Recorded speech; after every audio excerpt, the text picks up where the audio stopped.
everyone, and welcome to Amy Reads Books.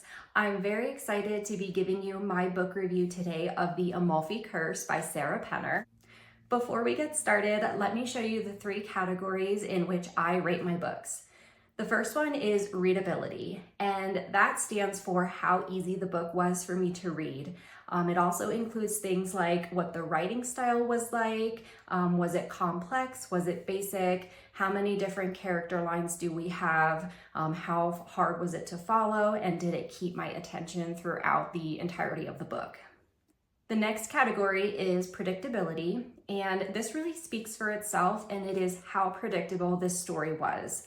Now, the way that I rate these is that the lower score that I give this book is the more predictable that the storyline was, which for me is a little bit boring. And so the higher the score, the less predictable, or the more that I was kept guessing throughout the book. Lastly is accessibility. I am an advocate of supporting your local library or buying used, so I will be providing for you some insight as to what my own library availability looked like, as well as some different options of where you can find this book used online. So a little bit about the book. The Amalfi Curse was published on April 29th, 2025. It has a 3.87 out of 5 stars rating on Goodreads with over 28,000 reviews.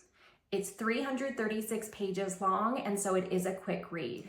Another thing that I love about this book is the cover art. So as you can see, we've got a lot of beautiful colors on here, and it is just a very eye-catching cover. The story is about a nautical archaeologist who is doing research along the Amalfi Coast in Positano, Italy. Her motives are both professional and personal, as she is pursuing a dive site not only for research, but also to pick up on a project that her late father was working on, which was a quest for sunken treasure. True to Penner's storylines, there is a split between historical timeline and modern day, where the historical timeline was set in the same area in the 1800s and then in modern day. That's what I love so much about Penner's books, is that she has the parallels in the times, one of them being extremely historical and one being modern, and understanding and learning about the characters as they're going through each time period.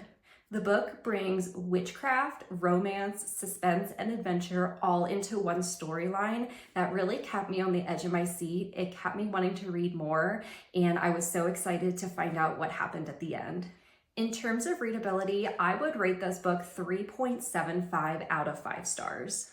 The writing style is casual, and the dialogue between characters feels very natural, as if you would have been sitting in one of the scenes with them, overhearing a conversation. While I do enjoy the timeline jumps in the story, I do find that I sometimes have a hard time of keeping track of all the characters, or really what last happened when one chapter ended with this specific character and then another one picked up later in the book.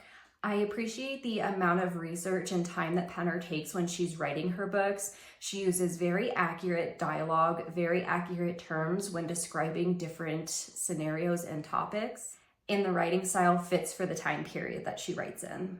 For predictability, I would rate this a 4 out of 5 stars. And remember, a higher score means that it was less predictable. There were many twists and turns in both timelines of this book, and I was very satisfied with how this book ended, although it did not end like I was expecting. Now on to accessibility. Now, because this book is newer on the market, I was kind of expecting that this would be more difficult to get from the library. However, I was pleasantly surprised to see that there was some availability options. Now, I ended up buying this book because the cover itself was so beautiful, and I do own other Penner books, and I just wanted to add this to my collection. In terms of accessibility that I will detail more, I give this book a 3.75 out of 5 stars. So to detail the statistics at the availability of my libraries, one of my local libraries only had 1 copy, which was checked out, and the other one had 5 copies with 1 available. The Libby and Overdrive app had 6 copies total with 34 people on the wait list, and the audiobook had 8 copies and there was 75 people on the wait list. So all in all, the digital versions of this had a much longer wait time than the actual hard copy books. However, there weren't many actual hard copy books in the library. If we're talking about used copies for sale, there are several copies out there for sale. There is a hardcover book. There is a hardcover with sprayed edges, which is a Barnes & Noble exclusive. And then there will eventually be a paperback version, which is going to be available in 2026. So if you're looking to buy used, some of the main sites that I use are Pango Books, Abe Books, and Amazon. So if you are looking on Pango Books, you can find a used copy, which is just your standard hardcover, from anywhere between $7 and $15.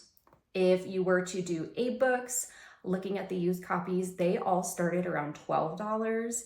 And then for Amazon, the used copies range between $11 and $30. Overall, I rate the Amalfi Curse a 3.83 out of 5 stars, which, as you recall before, the Goodreads version had a 3.87 out of 5 stars. So once again, my rating is very similar to what the general population thought of this book. This book was a very easy read, and it's a great option if you are a fan of historical fiction and you want a little bit of mystery thrown in.